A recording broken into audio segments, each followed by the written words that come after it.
Bueno, ¿por qué escogí este tema? Me pareció muy interesante el hecho de poder dar tal vez un punto de vista diferente, porque sí, vamos a hablar de muchos hombres famosos, pero me llamó mucho la atención la historia de una mujer que les voy a presentar.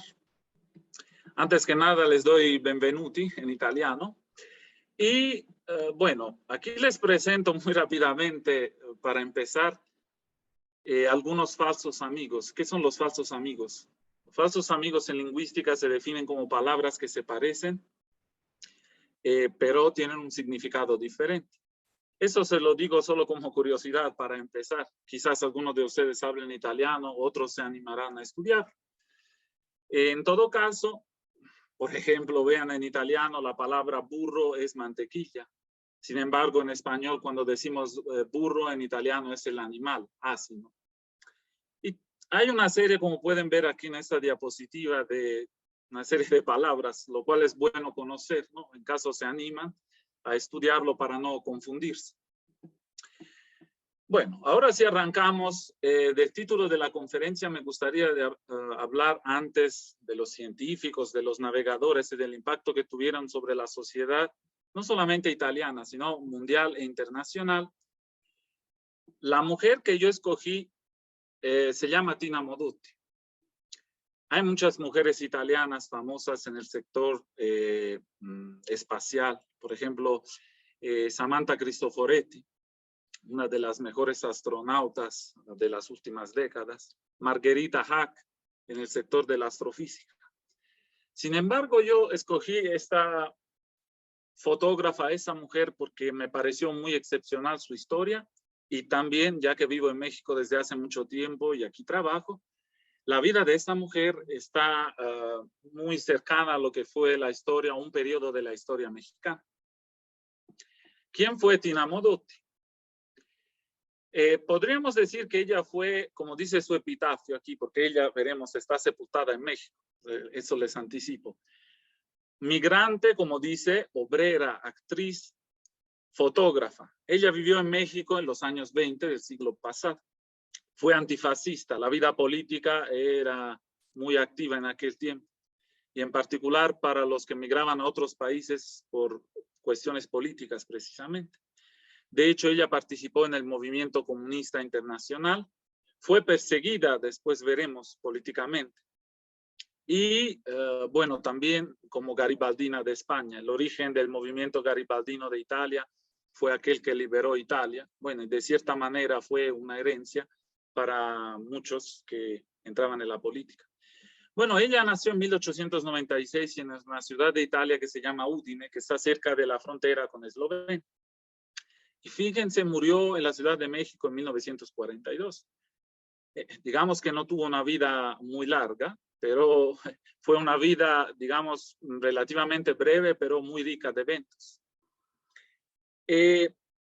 Escogí a esa mujer porque la cultura tradicional muchas veces no se da el espacio que se debería a mujeres que fueron en contra, digamos, de la cultura o de la moral oficial. A lo que me refiero es que ella tomó un camino muy diferente de lo que se había imaginado tal vez cuando era joven. Mucha gente de Italia en aquel momento, estamos hablando de los primeros de 900, migraban de todos lados porque muchas regiones eran pobres. Entonces su familia se encuentra entre estas. Y su vida fue extraordinaria en cierto sentido porque la forma que ella tuvo de vivir fue muy diferente a lo de las mujeres de la época. Se pretendía que las mujeres de cierta familia también llegaban a casarse, tener hijos, bueno, como siempre la familia patriarcal. Sin embargo, ella, como Frida Kahlo aquí en México, cuyas historias están muy vinculadas, vivió como mujer libre, más afuera de los principios morales y de lo que marcaba la sociedad de la época. Entonces también en Italia, que es un país muy tradicional, católico, que cierto tipo de cultura tal vez no se hablan de ciertas figuras como ella. Bueno, les cuento que ella migró a los Estados Unidos en joven edad y también su papá pertenecía al movimiento socialista. Entonces ella venía de una familia obrera. se entiende desde este punto de vista lo que fue su posición política después, como les decía, en el movimiento comunista internacional, en el cual, vamos a ver, pues encuentra después Frida Kahlo, Diego Rivera y una serie de personajes. Su papá era herrero y mecánico, y su mamá cosía. Entonces era una familia humilde. A los 2 años de edad, como les decía, migró. Entonces, la vida de un migrante en aquella época era muy diferente. No había tanta comunicación ni tecnología como hoy. Entonces se desapegaban por completo del país. Llegando a Estados Unidos, en particular, llegó a San Francisco en 1913. Fíjense que empezó trabajando en una fábrica textil, era sastre. Sin embargo, su gran pasión en aquel momento era el cine. Y por lo mismo decidió mudarse a Los Ángeles, a Hollywood, en 1920. Si nos da tiempo después les muestro un pequeño video de una parte, una escena de un documental. Bueno, ella participó en una película en los años 20 que se llamaba The Tiger Scott. Y el director fue Roy Clement. Bueno, fue actriz con algunos papeles menores en aquellos años. Sin embargo, su espíritu artístico como que la dejó decepcionada del ambiente del cine. Como saben, muchas de aquellos que entran en el cine es por talento, por pasión, pero era un ambiente un poco diferente de lo que ella tal vez se imaginaba. Entonces, ella, bueno, era una mujer muy hermosa, muy expresiva, la habían notado. Y entonces por eso se acercó a un fotógrafo que se llamaba Edward Weston, con el cual nace después una historia y también una cooperación laboral. Después de eso muere también su papá. Entonces su vida como que cambia de rumbo y de alguna manera, interesados también por la vida que había en México y decidiendo dejar los Estados Unidos, llegamos al punto importante. A finales de julio de 1923, Tina Modotti y Edward Weston, el fotógrafo del que les comenté hace rato, llegan a México. Se establecen en el barrio de Tacubaya y, bueno, nace un fuerte amor entre esos dos personajes. Pero al mismo tiempo, lo que aquí nos interesa es las relaciones que empiezan a estrechar en el ambiente político y cultural de un México que, recordemos, había pasado la revolución. Y se juntaban con los pintores muralistas, Siqueiros, bueno, Diego Rivera, que bueno, es de los más importantes, Clemente Orozco, empiezan a frecuentar el sindicato de los artistas. Hay también un periódico que se abre que se llamaba El Machete y que se convierte también en el periódico oficial del Partido Comunista Mexicano. Entonces su pasión por la fotografía se convierte en su actividad de tiempo completo junto a la política. Y fíjense, a finales de 1924, una exposición de estas obras se abrió en el Palacio de la Minería, en presencia del presidente mexicano.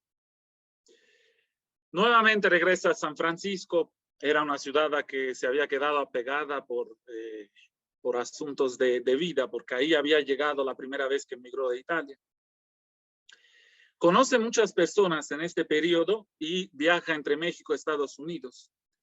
Aquí lo más importante que llega a suceder es que Tina Modotti empieza a hacer varios viajes en el que conoce muchos lugares de México. Veremos que mucha de su actividad como fotógrafa se desenvolvió en el Istmo de Tehuantepec, por ejemplo, en este lugar del estado de Oaxaca. Vamos a ver por qué. Bueno, todo eso también tenía una razón ideológica y de vida. De ahí entra en el movimiento comunista internacional, como les comenté antes. Como saben, muchos partidos comunistas de varios países en aquel tiempo se unificaban, entre ellos para formar este movimiento comunista internacional. Y precisamente en estos encuentros entre personas de varios países que pertenecían a esta misma área política, conoce Vittorio Vidal, que era un revolucionario italiano y que era parte del Comintern, que era la asociación de las secretarías de los partidos comunistas. Este fue otro personaje que impactó mucho en su vida. ¿Qué es lo que fotografaba en en su actividad, en su trabajo? La naturaleza, pero también las mujeres. Ese es un punto muy importante. Después, en este documental que les voy a enseñar, vienen algunas imágenes que son prácticamente un único, no se habían mostrado en otro lado ni en otra exposición. Y las mujeres que ella representa son mujeres del pueblo, mucha gente humilde que está con sus hijos, algunas que están amamantando, algunas que están trabajando. Por lo mismo que les decía que frecuentaba muchos lugares y en la Ciudad de México el ambiente político, cultural y artístico obviamente llegó a contacto también con Frida Kahlo. La conoció y hubo una amistad entre ellas. Tal vez también se dice que fueron amantes por un periodo, pero bueno. En septiembre de 1928 ella tenía relaciones con varias personas, como les he dicho antes, era una mujer libre. Entonces no vivía según los principios morales de cierta sociedad. Conoció a Juan Antonio Mella, que era un revolucionario cubano.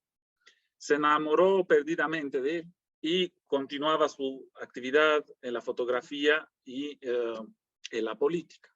Sin embargo, aquí hay un evento trágico porque el 10 de enero de 1929 Mella es asesinado por los sicarios del dictador de Cuba, Gerardo Machado. Y entonces ella se quedó un poco traumada por este evento porque las fuerzas reaccionarias organizaron una campaña también a través de la prensa que la querían hacer responsable o tal vez parte de este delito, de este asesinato. Entonces de aquel momento cambia un poco su vida porque se convierte en una prófuga política. Sabemos cómo son los asuntos de políticas de bandos contrarios. Sin embargo, como les decía, se dedicaba muy seguido, también en los años 30, a la actividad de la fotografía, muchas veces en el istmo de Tehuantepec, de Oaxaca.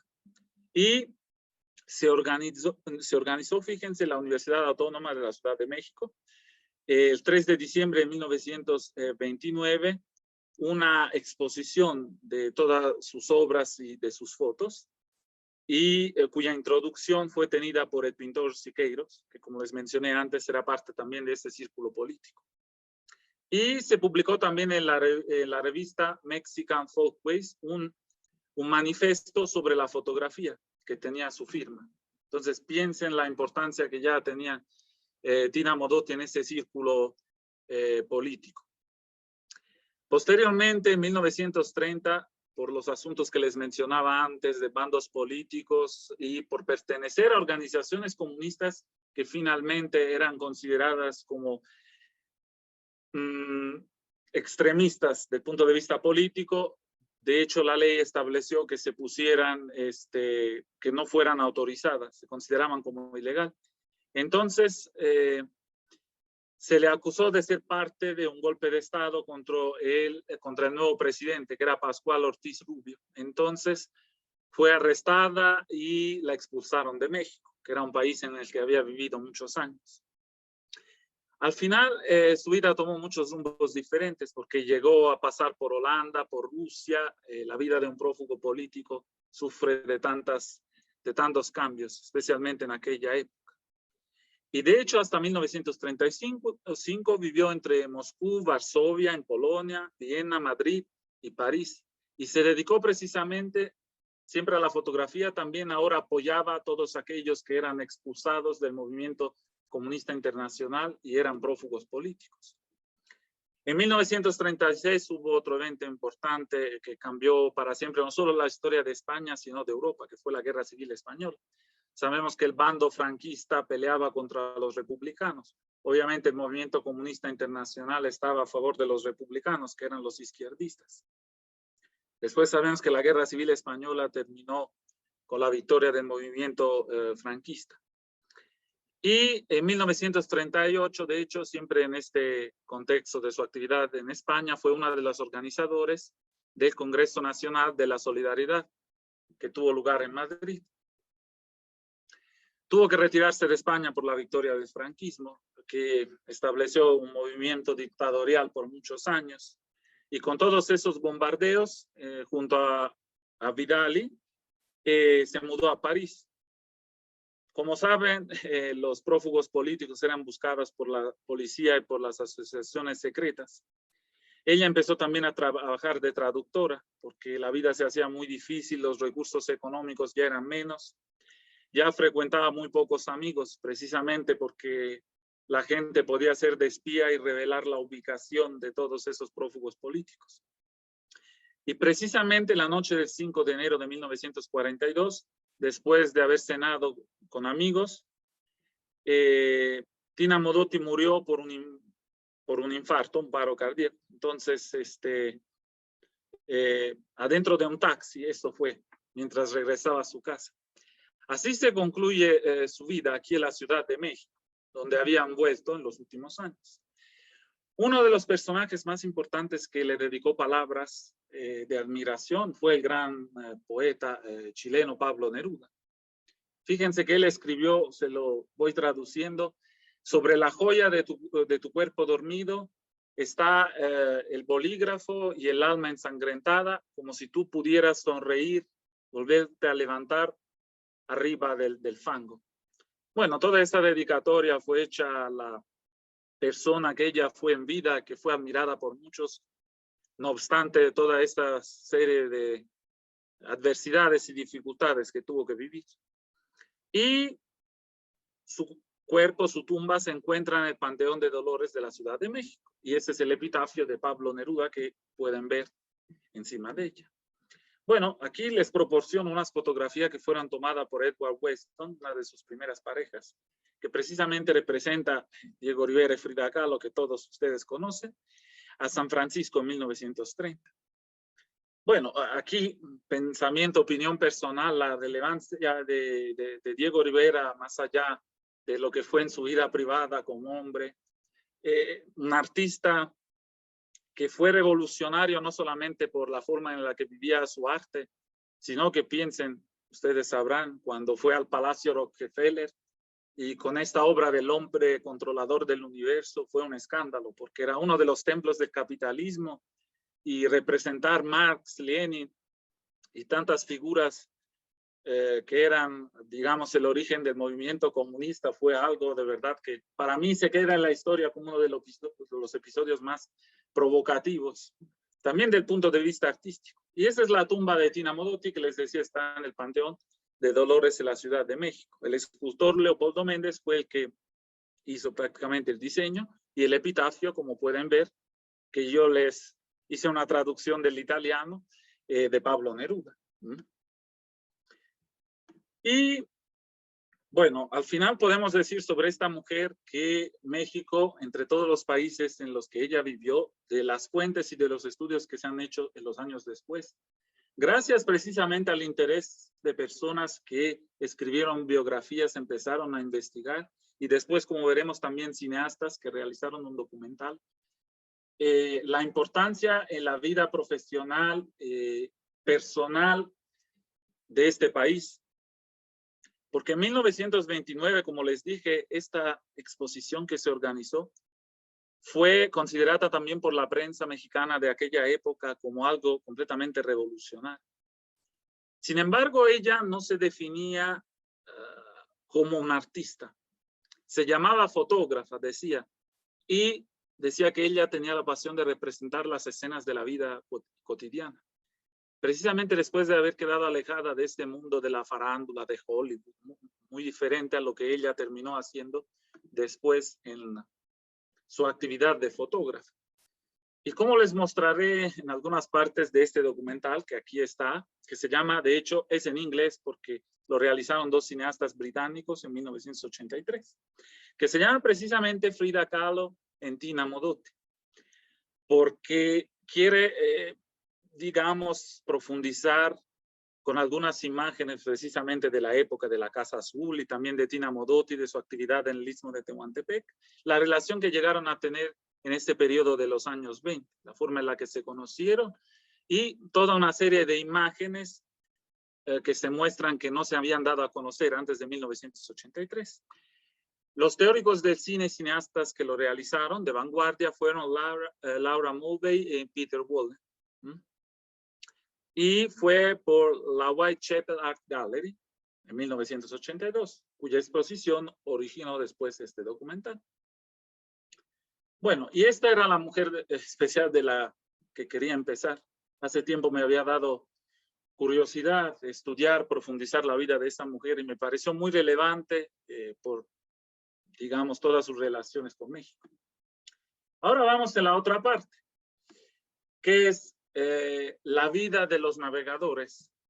Aquí, pero les voy a presentar algunos datos muy interesantes que son tal vez diferentes de lo que se espera.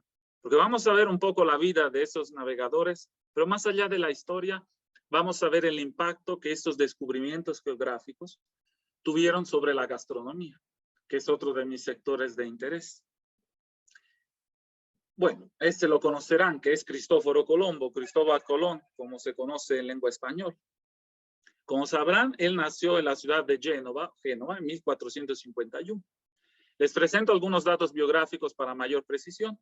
A la edad de 14 años se hizo marinero. Su pasión era la geografía, la astronomía. Y como muchos visionarios de aquella época, tal vez no los escuchaban, pensaban que la Tierra era redonda. Entonces tenían, digamos, las ganas o la voluntad de emprender viajes para abrir otros caminos en el mundo. Todos saben que esta expedición que quería organizar a finales del siglo XV era muy cara. ¿Cómo se encontraba la situación política en Italia? Italia siempre ha tenido una historia política muy fragmentada. Era muy difícil encontrar a alguien en aquel momento que pudiera financiar o apoyar esta expedición. Simplemente porque cada territorio, que son hoy las 20 regiones de Italia, tenía un poder político diferente. Y muchos de ellos se ocupaban en hacerse la guerra entre ellos o en tratar de buscar el control de otros territorios. Entonces, como bien saben, buscó primero ayuda a los reyes de Portugal, que eran también poderosos en aquel tiempo. Sin embargo, le negaron este apoyo económico. Y bueno, como saben, fue con los reyes Fernando de Aragón e Isabela de Castilla que lo apoyaron.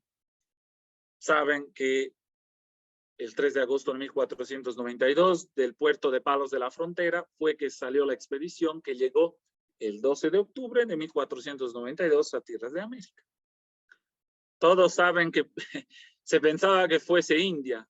En realidad, el primer territorio en el que Cristóbal Colón llegó fue precisamente El Salvador. San Salvador, como lo llamaron en aquel tiempo.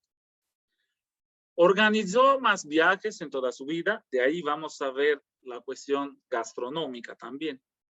Y murió a Valladolid en 1506, ya pobre, olvidado por todos. La vida de muchos de esos navegadores tenía, digamos, la cúspide en algún momento, eran muy ricos, muy famosos, pero no se puede comparar a la riqueza que podrían tener hombres famosos actualmente. Entonces, muchas veces morían pobres y olvidados por todos. Y el segundo navegador que les presento, que da el nombre al continente americano, es justamente Amerigo Vespucci, o en español Américo Vespucio. Él no era de Génova, sino de Florencia. Nació en 1454 y fue el que primero viajó a América sin que se le diera, digamos, el título de descubridor oficial, porque él había hecho, digamos, 4 viajes previamente a lo de Cristóbal Colón y había precisamente descubierto a través de sus mapas y de sus estudios que no era Asia ni la India ese continente, y que era algo que los europeos no se habían ni imaginado ni conocían. Él escribía mucho, de hecho en 1508 por esta popularidad que tenía se le dio el título de España de piloto mayor. Y Martin Waldseemüller, que fue un religioso y cartógrafo, no sé si lo sabían, fue aquel que dio el nombre al continente americano por Américo Vespucio.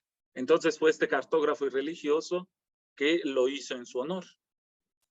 Y la curiosidad del nombre que se escogió, el género femenino, una vez más, como los otros continentes, Europa, Asia, África, la A se asocia como terminación gramatical al género femenil, también en español como en italiano. y es el nombre en latín de Amerigo o Américo, era Americus. Y murió en Sevilla en 1512. Esta era una biografía de introducción, tal vez conocían algunos datos y otros fueron nuevos. Pero la parte más interesante que vamos a ver es esta. ¿Cuál fue? Siempre me ha interesado desde el punto de vista de la historia como historiador. ¿Cuáles fueron los beneficios mutuos de esta relación Europa-América, Nuevo Mundo? No nos vamos a meter en la cuestión de la conquista española y todo lo que pasó después, que también sería muy interesante, con lo de Hernán Cortés, porque también ahí había voz pro conquista como de Sepúlveda y en contra, como el fray Bartolomé de las Casas, que escribió muchas cartas al rey de España. Aquí nos vamos a enfocar en la cuestión de la herencia gastronómica, flora y fauna que trajeron de América al viejo continente, que fue mucho más de lo que nosotros llevamos a América, aparte de las enfermedades y algunas otras pocas cosas. Aquí les voy a mostrar, lo voy a hacer un poco más grande para que lo puedan ver. Es una serie de productos y de animales, tal vez algunos los conocerán y otros no. Les voy a hablar de 10 de estos productos que a mí me parecen muy relevantes por el impacto que tuvieron en la gastronomía italiana, que es una de las más reconocidas en el mundo, que nadie se imaginaba en aquel tiempo. Empezamos, por ejemplo, de variedades de fresas que eran totalmente desconocidas. La papa dulce, porque había otra papa en Italia, en Europa, que no era la papa dulce americana. Como pueden ver, las variedades de calabaza, el frijol americano, el cacahuate, el tabaco. Bueno, otro producto importante, tal vez haga mucho daño a la salud, pero fue uno de los descubrimientos aquí en territorio americano. Bueno, el maíz, obviamente, que es uno de los productos de excelencia que aquí tenemos en México. La papa, el jitomate. Aquí todavía, hoy, después de 500 años, México y Perú son los dos países que se contienden. No se ha podido averiguar cuál de los dos es donde se originó el jitomate por primera vez. Los higos, que conocemos en Italia como higo de India. Fíjense, en el nombre de India, pero venía de América, porque se pensaba que eran las Indias, y no era así. Los pimientos de todos los colores, girasol, el chile, otro de los productos de excelencia aquí de México, la nuez de coco, el cacao, obviamente. O sea, imagínense la importancia que tiene, por ejemplo, en Italia, el cacao, el chocolate. Imagínense qué sería sin jitomate o sin cacao. El aguacate, que si bien no es tan común ni en Italia, ni en España, ni en otros países, no porque no les guste a las personas, porque es considerado un árbol exótico y precisamente su presencia es en México. Michoacán, sabemos que es un estado de excelencia que tiene un sello reconocido y el único autorizado a la exportación a Estados Unidos. Entonces, llegar a encontrar aguacates ahí también es muy complicado si están muy caros por la inflación actual. La papaya, otro fruto que conocemos como exótico. La uva fresa, vean esta uva, el color de esta uva que es muy común en Italia, en el periodo de finales de verano y del otoño, tiene este color así como azul intenso, tiene otro sabor diferente. La piña, obviamente, y una serie de animales que pueden ver aquí en las imágenes, llama y el pavo, que es absolutamente uno de los más importantes también. Aquí en México sabemos la relevancia que tiene el pavo navideño y la importancia. Ahora vamos a ver un poco más en el detalle cada uno de estos productos. Yo escogí 10 porque me parecían de los más importantes para la gastronomía. La papa.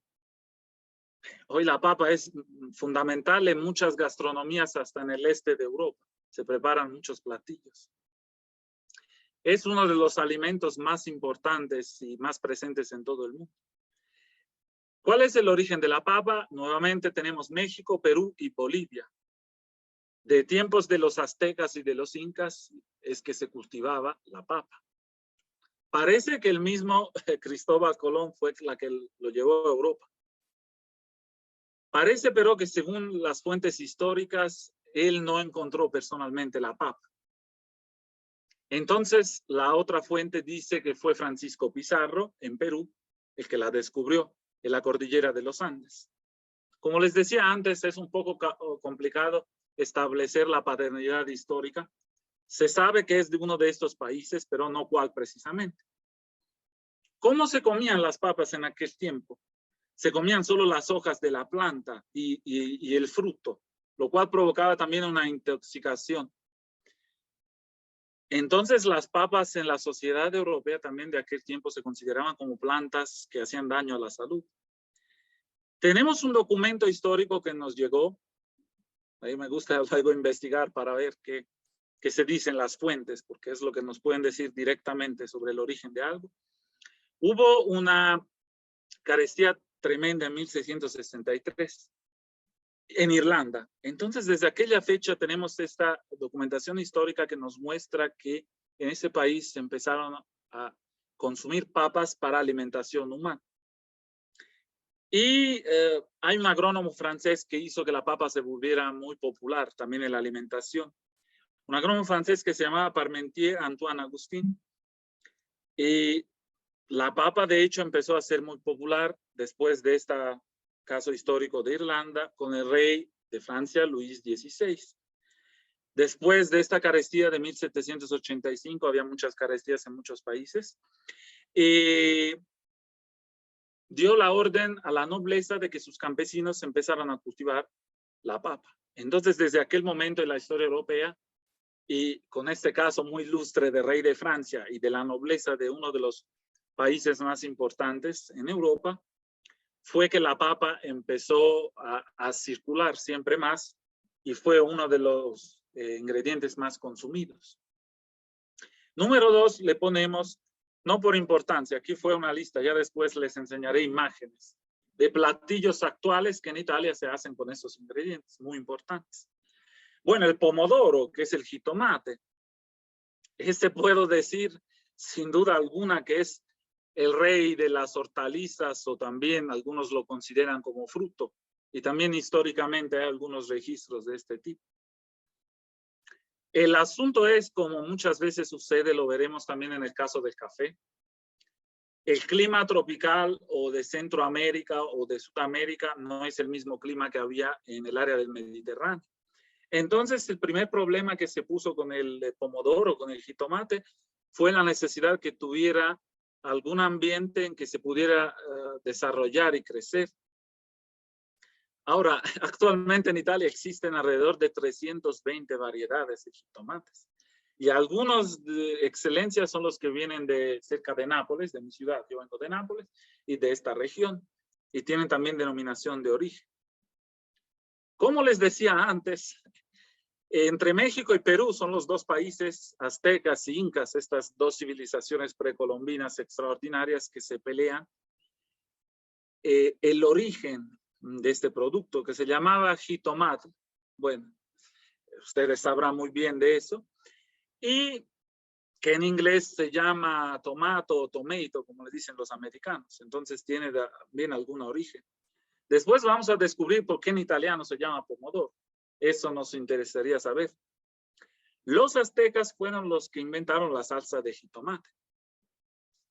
Entendemos la importancia que tienen las salsas acá en México. En cualquier mesa de México no hay uno que no coma, por ejemplo, la salsa roja o en otro caso la salsa verde. Nuevamente, Cristóbal Colón no fue el primero directamente a importarlo, porque como decimos, sus viajes de descubrimiento fueron en una fase inicial. Obviamente después, con los conquistadores, con Hernán Cortés, resulta que en el año 1540 fue la primera vez que haya llegado a Europa después de sus viajes. Al principio, ¿cómo los consideraban la sociedad europea? Eran considerados como frutos venenosos. Mucho más adelante, el rey Sol, otra vez en Francia, Luis XIV, consideró que este producto era un producto delicioso y de excelencia. Y en su mismo palacio de Versalles empezó a cultivar los jitomates. Otra vez el rol de la nobleza o de los reyes en que un producto por autoridad casi divina o semidivina se volviera así de popular. El pionero de la botánica en Italia, cuyo nombre es Dr. Pietro Andrea Mattioli, que vivió en 1500, fue el que le dio el nombre Mela Aurea, que significaría en español manzana de oro. Y en italiano entonces se volvió como pomo d'oro.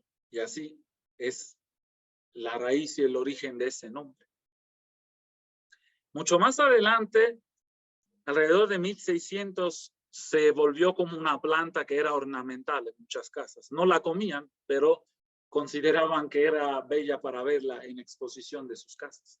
Primero en el norte de Italia, que era más cercano a las tendencias de Francia y de los otros países. En las áreas de donde yo vengo, que es el sur de Italia, llegó alrededor de 1610. Aquí, pero, tenían una ventaja comparado con las regiones del norte, que las condiciones climáticas eran mucho más favorables. Entonces, su cultivo fue mucho más fácil que las regiones del norte, que eran más húmedas. Hubo más carestías en Europa en 1600, en 1700, y muchos que no consumían, las clases bajas, o no tenían acceso a este producto, pues empezaron a consumirlo. Tal vez por una razón, vamos a decirlo así, de hambre o de necesidad de no tener otros productos. Hoy nos parece increíble que haya sucedido eso porque es tan común, pero en aquella época era así, había un desconocimiento total. Vamos a regresar más adelante al pomodoro con las imágenes. Bueno, ¿qué decir del maíz? Que es uno de los productos junto al trigo fundamental en muchos lugares del mundo. Piensen hoy la importancia que tiene en esta crisis alimenticia que estamos viviendo en muchos países del mundo. El hecho de que el trigo esté parado en los puertos de Ucrania, no pueda salir. Pues por muchas personas de este lado del mundo en América, el equivalente sería con el maíz. Aquí los mayas fueron los primeros que lo utilizaron. Pero también otras civilizaciones anteriores ya habían entendido el poder nutricional del maíz. Los mayas comían los granos de maíz así secos o también los hervían. Y fueron también los primeros que empezaron este proceso de trabajar el maíz para crear harinas. Se dieron cuenta de que esta planta era muy versátil y podía crecer también en terrenos donde había rojas y se podía, digamos, adaptar a diferentes contextos. Saben que el emperador Moctezuma también consumía este alimento y lo tenían disponible al alcance de estas civilizaciones que vivían en el centro de México, como los aztecas. La etimología de esta palabra, que en italiano se pronuncia maíz y se escribe con S, lo que en español es maíz. La etimología de esta palabra no es clara. Según hay unas hipótesis que su origen sea de maíz con H y Z, que derivaría de los indígenas arahuaco, que fueron encontrados por Cristóbal Colón en uno de sus viajes en una isla que él llamó Hispaniola. Después Cristóbal Colón lo importó a Europa y de aquí se entendió el valor de este producto que empezó a ser mucho más solicitado. Entonces su introducción al mercado fue mucho más veloz en Europa que la del jitomate, como hemos visto. Se le llamaba también, en otras palabras, como grano turco.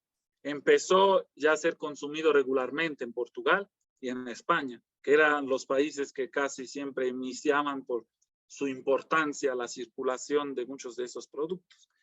En 1925, después los cultivadores del área de Véneto y de Emilia-Romagna en el norte de Italia, que correspondería hoy a una parte de la llanura padana, vieron el potencial de cultivar el maíz. Y de hecho, una vez más, las razones históricas, uno de los platillos más representativos también de la región de Lombardía se encuentran cercanas, es la polenta di grano turco, que se hace precisamente del maíz y tiene un color amarillo muy fuerte. Es uno de los platillos más identificativos que se conocen de estos territorios. Tanto es que yo vivo en Puebla, aquí resiste la única comunidad italiana del tiempo de Porfirio Díaz, que se llama chipilo, pues es uno de los platillos tradicionales que se preparan ahí. En esta comunidad que no tiene más que 4,000 habitantes y su origen geográfico precisamente es de Véneto, donde se cultivaba el maíz. Entonces todo tiene una razón histórica también en la gastronomía. Pasamos al cacao. Bueno, hoy cualquiera que no se imaginaría que va a cualquier país, pero para hablar de Italia, por ejemplo, en nuestro caso, cualquiera recuerda entrar a un supermercado y ver siempre una barrita de chocolate, un pastelito, como se le dice acá, que en Italia se llama merendina, la Kinder Delice, la Ferrero es italiana. Entonces, piensen en la importancia que tiene el cacao, que hace 500 años no sabían ni qué era en Europa. Nuevamente fueron los mayas que fueran visionarios en muchos aspectos. Parece que alrededor del 1000 antes de Cristo ya estuvieran produciendo y consumiendo el cacao. El problema aquí como historiador que se pone es que en Europa no se estudia, en muchos países no estudiamos mucho de los aztecas o de los mayas. Yo cuando visité, por ejemplo, el Museo Maya de Chetumal en Quintana Roo, pues, me quedé asombrado de todos los descubrimientos que han hecho los mayas, pero en una serie muy diferentes de sectores, matemática, astronomía, y pues la gastronomía es una de las partes que más me interesa. Carlo Linné, o Linneo, como se le conoce en Italia, en el siglo XVIII, entonces en 1700, fue aquel que clasificó la planta con el nombre de Theobroma cacao, que era, en traducción, sería la comida o el platillo de los dioses. ¿Por qué este nombre? Porque él, como estudioso, entendió las propiedades que tenía desde el punto de vista nutricional en la alimentación, en rituales religiosos, en la medicina y también en el sistema monetario, como pasó en la época de los mayas, que tenía así el cacao. Entonces el cacao fue considerado precisamente por esta raíz histórica como intercambio monetario, como la primera moneda. Fíjense qué importancia tenía, mucho más de ser consumido como alimento. ¿Quién fue el que trajo a Europa el cacao? Parece que haya sido, no es seguro desde el punto de vista de la fuente histórica, pero parece fue Hernán Cortés. Ahora, según algunas fuentes históricas, cartas, correspondencias de aquella época, en 1502 parece que algunas poblaciones nativas, vulgarmente dichas como indígenas, pero poblaciones nativas, ofrecieron a Cristóbal Colón en su cuarto y último viaje que dijimos que hizo, pieles y semillas de cacao. Se le ofreció también una bebida de chocolate.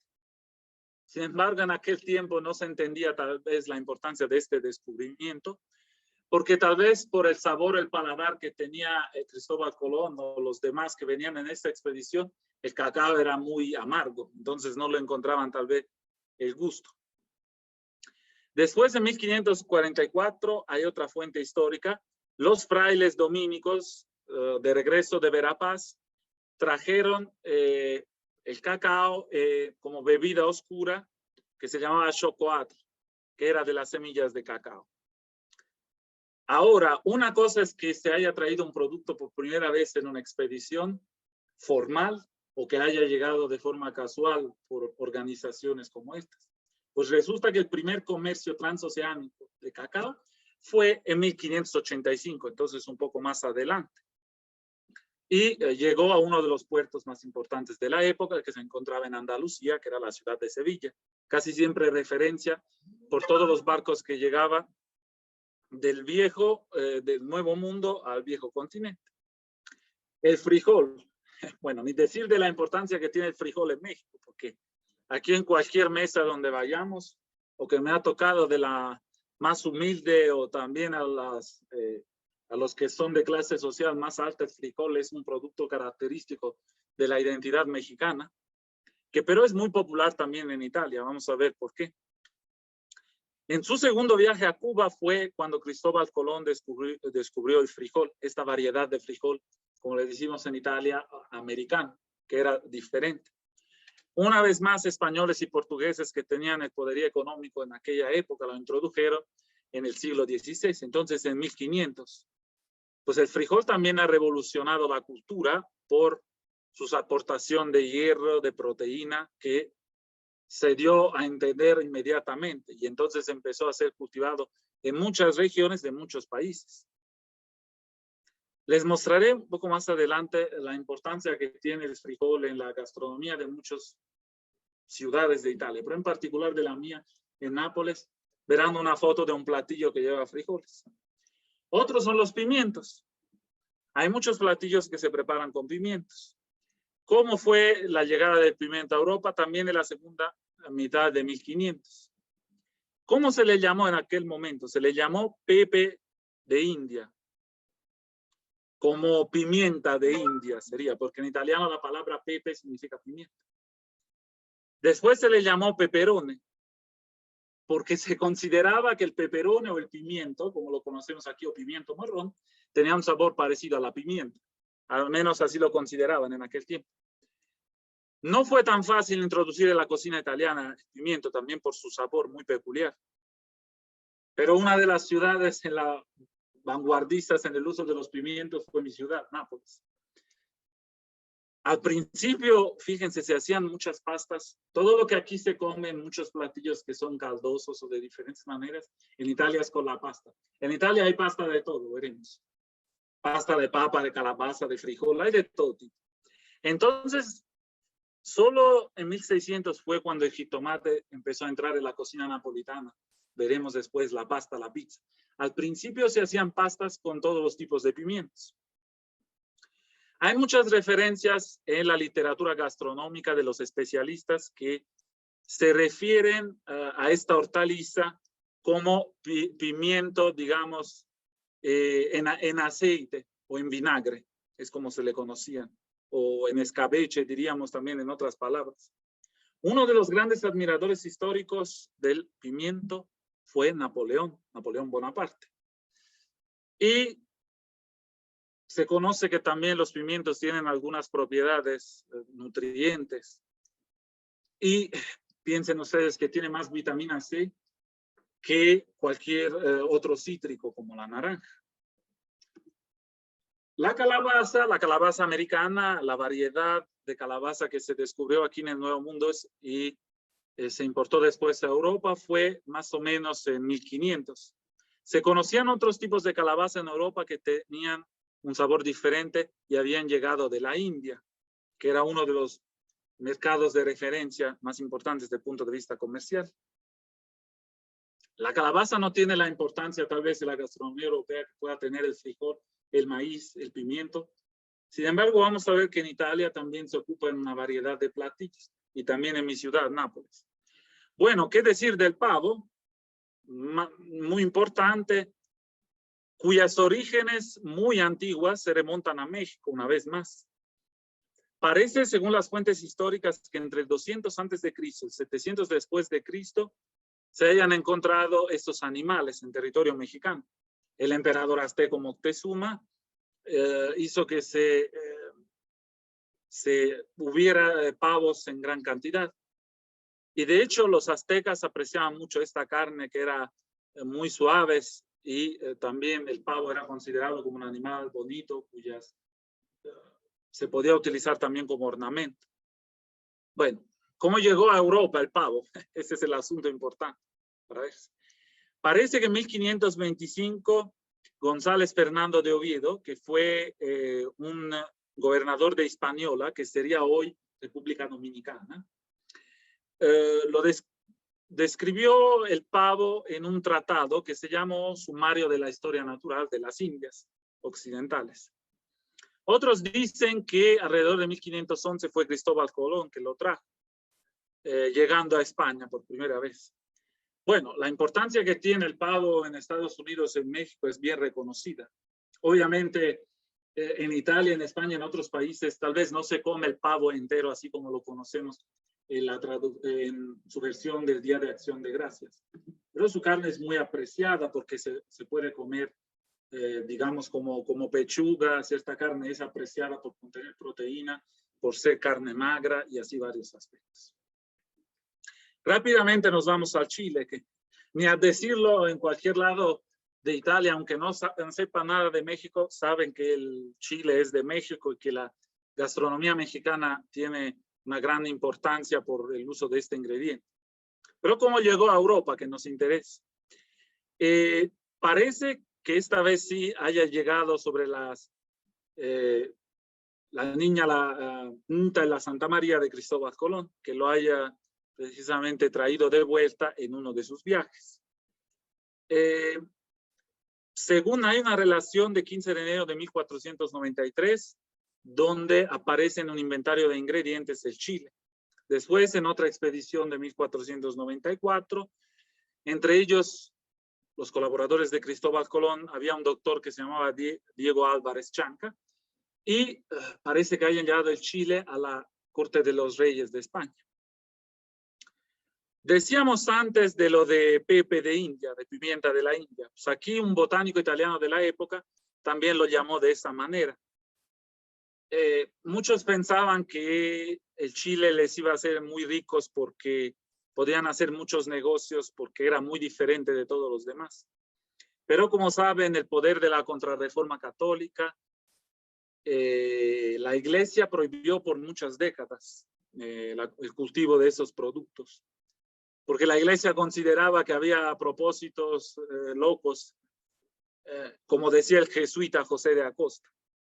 Entonces, los jesuitas, que eran el brazo armado de la iglesia, todo lo que va de 1500 y 1600, prohibieron la difusión de este producto, que no obstante las prohibiciones de la iglesia se difundía de forma ilegal y fue muy popular. Para concluir con este tema, vamos a lo de la piña, considerado por excelencia un fruto, al menos por nuestros rumbos de ahí, como tropical o subtropical. Muy probablemente, pero su origen sea del cono sur, entonces en el área entre Brasil y Paraguay. Hoy, pero sabemos, se produce mucho también en Costa Rica y en África, países como Kenia y Costa de Marfil tienen muy abundantes. Sin embargo, en otras zonas de Sudamérica y de las Indias occidentales se conocía desde hace mucho tiempo ya. Ahora, las poblaciones nativas o indios, como se les conocía, lo llamaban ánana, que significaba perfume. Eso nos da a entender por qué en italiano se llama ananas, que sería precisamente la piña. Este nombre parece derive de ainanas, que significa ojo humano. Al menos eso parece el origen lexical y etimológico. Toda la serie de los otros productos que les he presentado son igualmente importantes, pero por lo que es la gastronomía italiana y de otros países, estos serían los más relevantes.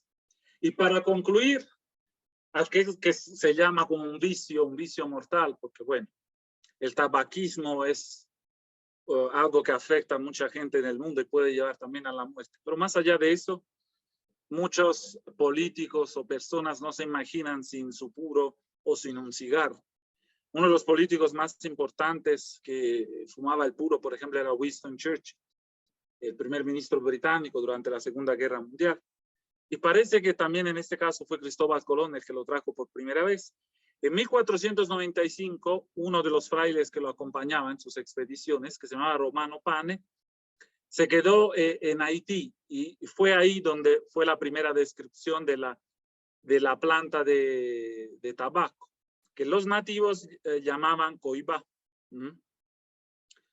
Parece que al principio, al menos eso se pensaba, que se fumaba tabaco para alejar a los mosquitos, los moscos que había por ahí. En 1560, el embajador de Francia en Portugal, que se llamaba Jean-Nicot de Bellemare, empezó a entender también las propiedades curativas. Y de hecho, otro médico, Monardes de Sevilla, recomendaba el uso del tabaco para curar lo que eran las mordidas de serpientes e insectos. Y también si uno tenía dolores físicos y resfriados. Y bueno, consideración final a eso que hemos dicho. Hay un historiador que me gusta mucho y es fundamental para comprender los ciclos históricos de denominación de las potencias. Porque hubo una fase de dominación de España, hubo una fase de dominación de Holanda, de los Países Bajos, de Gran Bretaña, de Estados Unidos y en futuro de China. Pero lo que este historiador ha afirmado, y es una anotación muy importante, que las plantas cultivadas, él dice, nunca acaban de viajar y de revolucionar la vida de los hombres. Pues piensen a todo lo que les dije ahora y a todo el impacto que tienen las diferentes civilizaciones.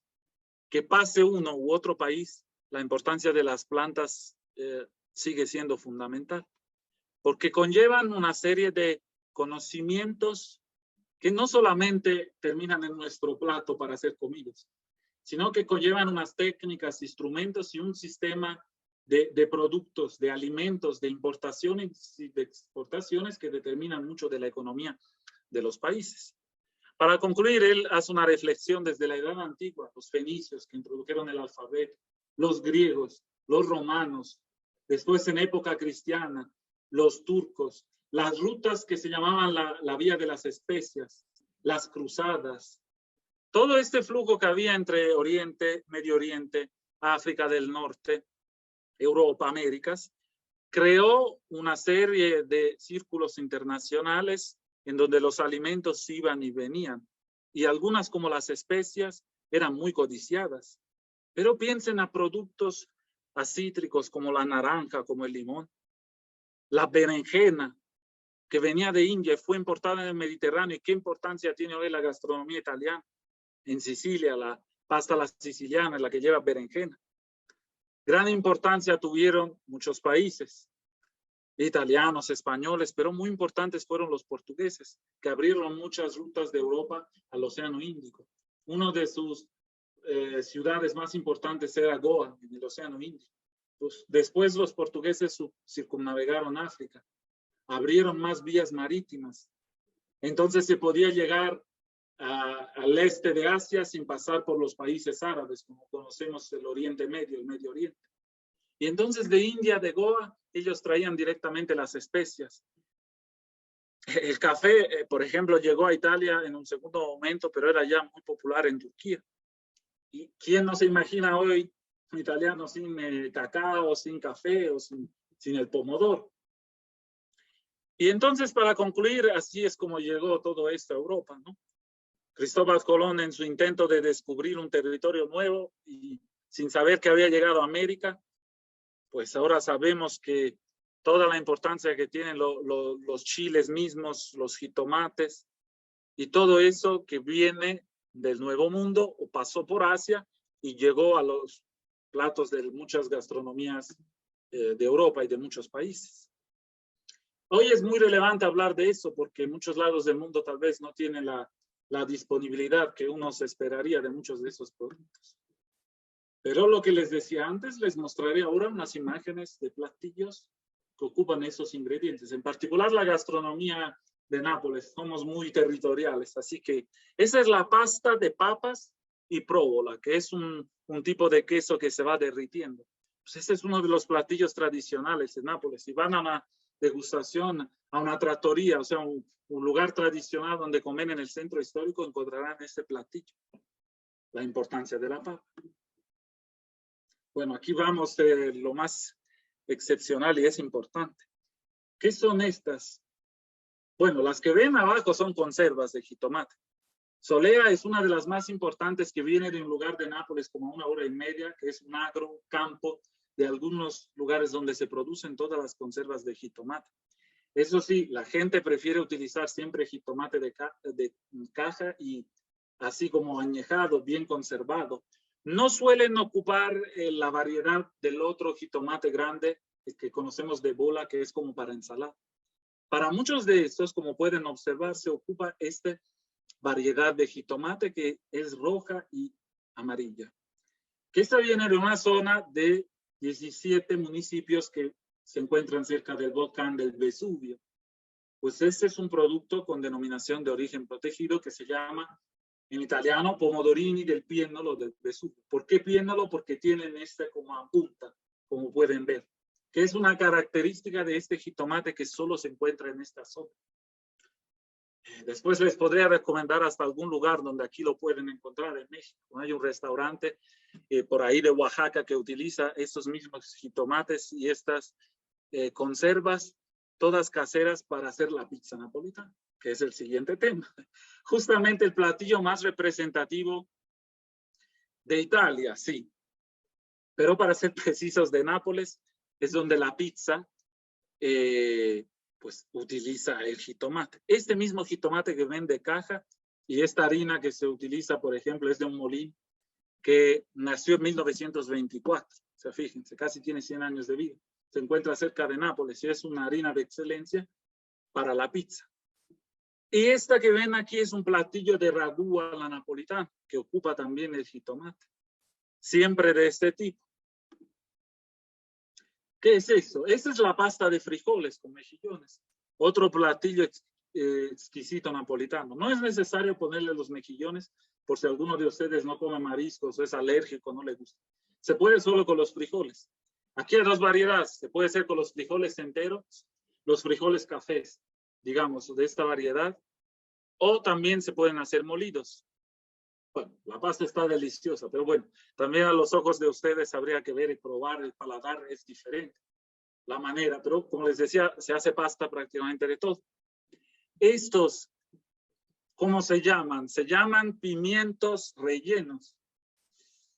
Y es un platillo que no es exclusivo de Nápoles, porque por supuesto aquí también en Puebla se preparan los chiles rellenos. Pero bueno, aquí es diferente porque esa es la variedad del pimiento, como diríamos dulce, que se rellenan. Esta es típica de Nápoles o del área del Mediterráneo con las aceitunas y alcaparras. Esa es la peculiaridad de este relleno y en algunas ocasiones de arroz. Y esto, como les decía antes, platillo un poco menos popular que esto, pero también presente en Nápoles, particular en el periodo de otoño. Considera la calabaza naranja, la grande de Halloween, esta variedad. Se prepara la pasta, así como pueden ver, con la calabaza, con esta variedad, que tiene un sabor, como digamos, sí, un poco dulce. Bueno, es diferente la variedad. Y bueno, vamos a tener unos minutos para hablar de la otra parte que daba título a esta conferencia, que es la de los científicos. Les presentaré como una breve semblanza de estos científicos que han tenido un impacto prácticamente fundamental. Y bueno, de los más importantes es Galileo Galilei, que aquí ven en un retrato de Justus Sustermans de 1636. Galileo Galilei nació en 1564 y murió en 1642. Bueno, él es considerado como el padre de la ciencia moderna. Se dedicó a una serie de actividades que incluían astronomía, física, filosofía, matemática. Él es uno de los protagonistas y de los pilares de la revolución científica. Él dio una contribución fundamental a lo que era la teoría heliocéntrica. Bien saben ustedes que como herencia de Ptolomeo y de Aristóteles, la teoría aristotélico-ptolemaica decía que la Tierra estaba al centro del universo.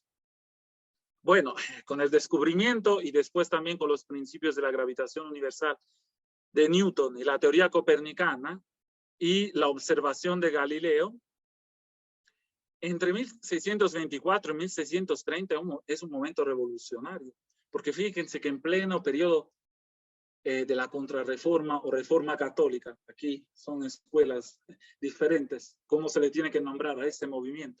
Lo que pasó es que Galileo publicó el diálogo sobre los dos máximos sistemas del mundo. Fue una obra que literalmente fue un shock cultural e intelectual para la iglesia y por la sociedad de aquel tiempo, que no estaba para nada lista para recibir esta nueva teoría. Esto obviamente llevó una serie de problemas infinitos a Galileo, que no quiso renunciar a sus teorías. Fue obligado por la iglesia, digamos, casi ciego que estaba ya ancianos, a un proceso jurídico y penal. Lo amenazaron de tortura si no retractaba sus mismas tesis. Desafortunadamente, podrán imaginar que un hombre de cierta edad ya, en aquella época avanzada, tuvo que renunciar a esa misma teoría y eso lo salvó de la pena capital. Y lo llevaron también a un exilio en un pequeño pueblo que se llamaba Balatri. Fue en esta época que él escribió su obra más importante, que son los discursos y demostraciones alrededor de las que eran dos nuevas ciencias, que se publicó en 1638 en Holanda o Países Bajos, como se conocerá después. En esta reseña que les estoy mostrando, aquí tenemos Guglielmo Marconi. Guglielmo Marconi vivió mucho más adelante, nació en Bolonia en 1874 y murió en Roma en 1937. Bueno, su gran invención, como pueden ver en esta imagen, es el telégrafo sin hilos. Él empezó haciendo experiencias en su casa paterna, bueno, era una villa. Empezó a hacer experimentos con ondas electromagnéticas. En 1895 llegó a transmitir señales hasta 2 kilómetros de distancia. Y en 1901, algo revolucionario, fue la primera conexión radiotelegráfica transatlántica entre Cornwall y San Giovanni di Terranova. Recibió el premio Nobel por la física en 1909, uno de los científicos italianos que lo ha recibido en su historia. También fue nombrado como senador en 1914. Aquí pero hay un asunto muy importante que no podemos dejar por un lado. La Corte Suprema de los Estados Unidos en plena Segunda Guerra Mundial, 1943, le atribuyó a Nikola Tesla la invención del telégrafo sin hilos. Eso fue por los Estados Unidos. Pero algo muy curioso también pasó con Thomas Edison. Bueno, eso lo pensaban en Estados Unidos, pero en los otros países del mundo, Guglielmo Marconi fue el que fue siempre reconocido como el inventor del telégrafo sin hilos. Piensen que gracias a su invención fue posible en 1936 participar también en transmisiones por parte de la BBC, que es uno de los networks más famosos en todo el mundo, todavía hoy en día. Vamos con Enrico Fermi. Bueno, sin que los demás se ofendan, después de Galileo Galilei, por la importancia que tuvo, es considerado el físico italiano, el segundo físico italiano más importante de todos los tiempos. Desafortunadamente, pero por algo también muy devastador, que es la bomba atómica, que fue lanzada el 6 de agosto de 1945 en las ciudades japonesas de Hiroshima y Nagasaki. El famoso proyecto Manhattan, que por años se desarrolló en los desiertos de Estados Unidos, en el que se preparaba la bomba atómica. Uno de los participantes en estos proyectos era Enrico Fermi, que nació en 1901 y murió en 1954. Él se dedicó a la física teórica y experimental, pero también dio contribuciones muy importantes a las partículas cuánticas y a la mecánica estadística. Ahora, a partir de los años 30, de lo que en Italia ya había la dictadura fascista, empezaba un poco un clima muy pesado. Después, cuando se alinearon a los nazis todavía más, empezó a dedicarse a estos estudios de radioactividad artificial que le permitieron descubrir la relevancia de estos bombardeos con neutrones para la bomba atómica. Ganó el premio Nobel por la física en 1938. Por muchos años fue uno que resistió a la dictadura fascista, porque la dictadura fascista no solo afectó la política y la sociedad, sino también a los intelectuales y la ciencia. Enrico Fermi había sido aceptado por Benito Mussolini como una de las 30 distinguidas personalidades que entraron a formar parte de la Real Academia Italiana en 1929. Después ya no le pareció muy bien ser parte de la ideología de este sistema fascista y Mussolini en 1938 se acercó mucho más a los nazis. Hubo la publicación de un manifiesto contra los judíos y entonces, como eran muy cercanos a ambientes judíos, pues decidieron alejarse definitivamente y viajar a los Estados Unidos. Hizo muchas investigaciones también en universidades como la de Columbia y Chicago, en los Estados Unidos, a que después llegaremos con este desarrollo del proyecto Manhattan. Esta superbomba, la bomba atómica, fue algo devastador. Hoy nadie de nosotros espera que pueda haber una guerra nuclear. Después también hubo lo de la superbomba de hidrógeno, que él rechazó pudiera ser utilizada como una bomba con efecto para ocasionar un genocidio. Para concluir esta presentación, quiero mencionar a Alessandro Volta. Me parece muy importante porque entre 1700 y 1800 inventó y perfeccionó la pila electroquímica. Descubrió las potencialidades del gas metano, que es uno de los más ocupados hoy para las actividades humanas, y una de las unidades de medida más importantes en el sistema internacional es el volt, precisamente en honor de Alessandro Volta, que entre 1799 y 1800 perfeccionó esta invención. Y la pila de Alessandro Volta fue una de las primeras que permitió generar corriente eléctrica constante en el tiempo. cosa que no se había hecho antes, gracias a los discos metálicos que él utilizó. Y para concluir, empezamos con una mujer, concluimos con una mujer, una de las más importantes de la comunidad médica científica internacional, mucho más cercana a nosotros porque murió hace poco, es Rita Levi Montalcini, de familia judía. Entonces, otra trágica historia también ligada, digamos, a la Segunda Guerra Mundial, pero obviamente una historia que terminó bien. Ella originaria de Turín, mujer que desafió su familia, que no lo, en aquella época, repetimos, se consideraban las mujeres como aptas para hacer otro tipo de vida. Ella, pero, decidió estudiar medicina, y de hecho en 1936 se graduó con honores de medicina y cirugía, con 110 cum laude, que en Italia es la honorificencia máxima para un título universitario. Ella toda su vida la dedicó a la investigación científica médica. Nunca se casó, por eso no tuvo hijos, y siempre lo dijo en varias entrevistas. Dediqué mi vida a la investigación. Decía que se despertaba a las 4 de la mañana para trabajar hartas horas en su laboratorio hasta las 11 del día para que nadie la molestara. Porque dice, en aquel momento estoy más lúcida, me concentro más, nadie me molesta, nadie me llama. Cuando recibió el premio Nobel en 1986, bueno, su vida cambió por completo porque la popularidad internacional que se debe a obtener un premio Nobel cambia completamente la vida de una persona. Para concluir y para también dar espacio a sus preguntas, les quiero decir que sus descubrimientos más importantes fueron en el sector del factor de crecimiento de las células nerviosas, que hoy en día nos permite también tener una cierta conocimiento de lo que es la enfermedad de Alzheimer, que precisamente se debe a esta gran científica, que murió en 2012 y tenía ya 103 años. Pues les agradezco haberme escuchado y pues con gusto si tienen alguna pregunta les puedo contestar. Espero les haya gustado e interesado.